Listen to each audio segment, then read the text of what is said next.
La finalité de cette vidéo est de vous montrer qu'il est possible de réaliser des tests de mobilité avec un minimum de mouvement.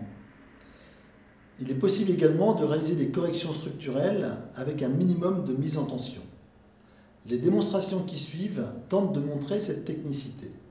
C'est cette même technicité que nous aborderons dans le séminaire Le structurel revisité.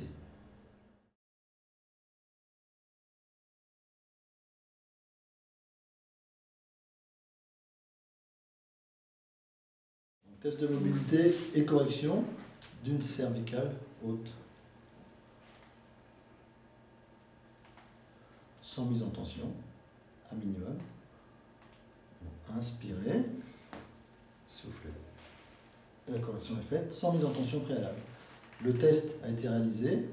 On ne va jamais verrouiller en rotation, mais on part d'une position neutre qui permet de faire la manipulation directement, sans aucune contrainte sur le rachis.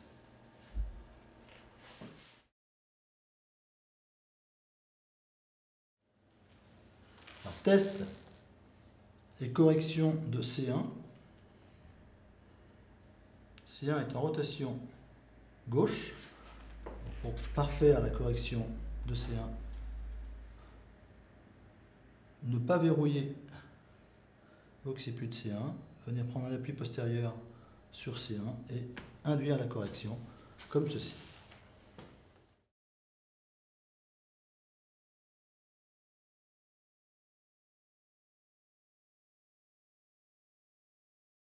À présent, test et correction d'une charnière cervico-dorsale. Test avec toujours un minimum de déplacement, minimum de mobilité. Un test qui s'apparente plus à un test de type facial.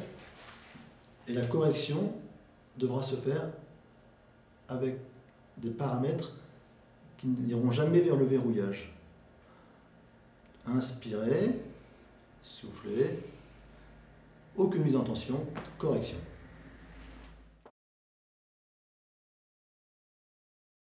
Test et correction d'une première côte.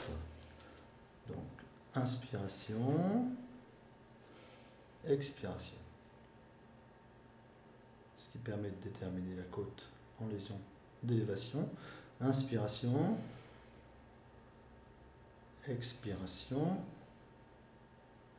Ce qui permet de déterminer un phénomène lésionnel pour une côte gauche. La correction sans mise en tension. Rechercher les points de neutralité.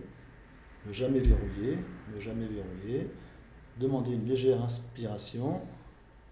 Expiration sans verrouillage. Correction.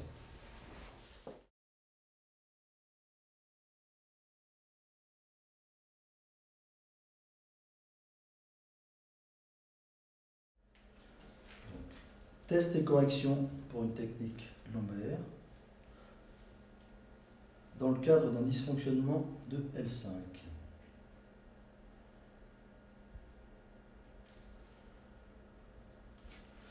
Sur le côté gauche, s'il vous plaît.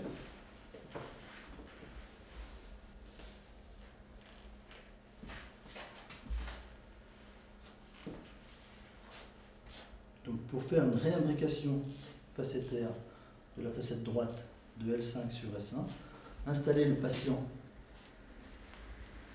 sur sa gauche, ne jamais verrouiller le mouvement de L5 sur S1, et dans cette mobilité, faire la correction de réimbrication.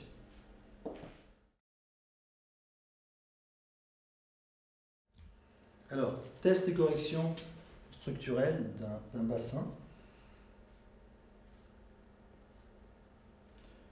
Voilà, vous allez vous installer sur le côté gauche, s'il vous plaît, ce qui permettra de corriger une torsion droite sur axe droite, soit un grand bras droit.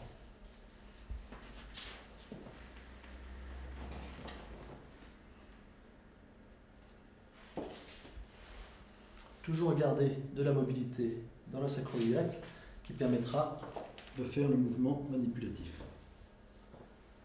Ne jamais verrouiller, sentir le mouvement et lancer la manipulation comme ceci. Alors, test et correction d'un bassin avec toujours un minimum de mouvement. Le test permet de déterminer une torsion gauche sur axe gauche, soit une lésion du grand bras gauche.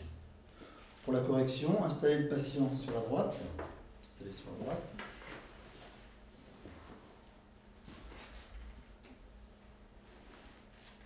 Ne jamais verrouiller les sacro-iliaques de façon à pouvoir garder un minimum de mobilité.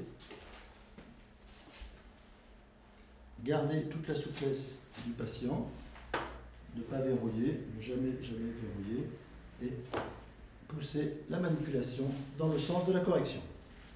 Merci. Alors, test et correction d'un bassin. Le test détermine un mécanisme lésionnel sur un petit bras droit.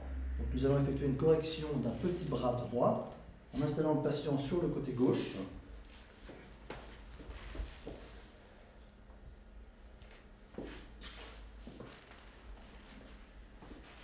Ne pas verrouiller la sacro-iliaque. Garder en permanence de la mobilité avec le levier inférieur et le levier supérieur. Et emmener la correction dans le sens de la correction du petit bras droit.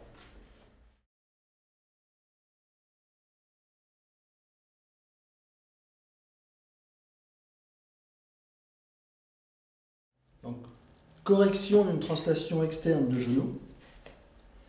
Gardez toujours les mobilités du genou. Cherchez les neutralités de flexion-extension, abduction-adduction par le positionnement du corps. Cherchez le temps de relâchement. Bien relâché, sans aucune mise en tension. Et lancez le mouvement correctif en correction de translation externe.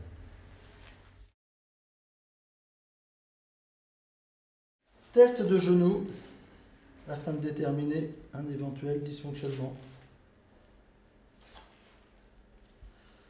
Ce genou présentant une translation externe associée à une légère rotation externe, nous allons faire une correction de la translation externe en posant une main sur le tibia à partie externe, une main sur le fémur à la partie interne. Et cela sera associé à une légère rotation de tibia, au sens de la rotation interne. Gardez le maximum de mobilité, ne pas verrouiller le genou. Cherchez les points neutres pour induire la correction.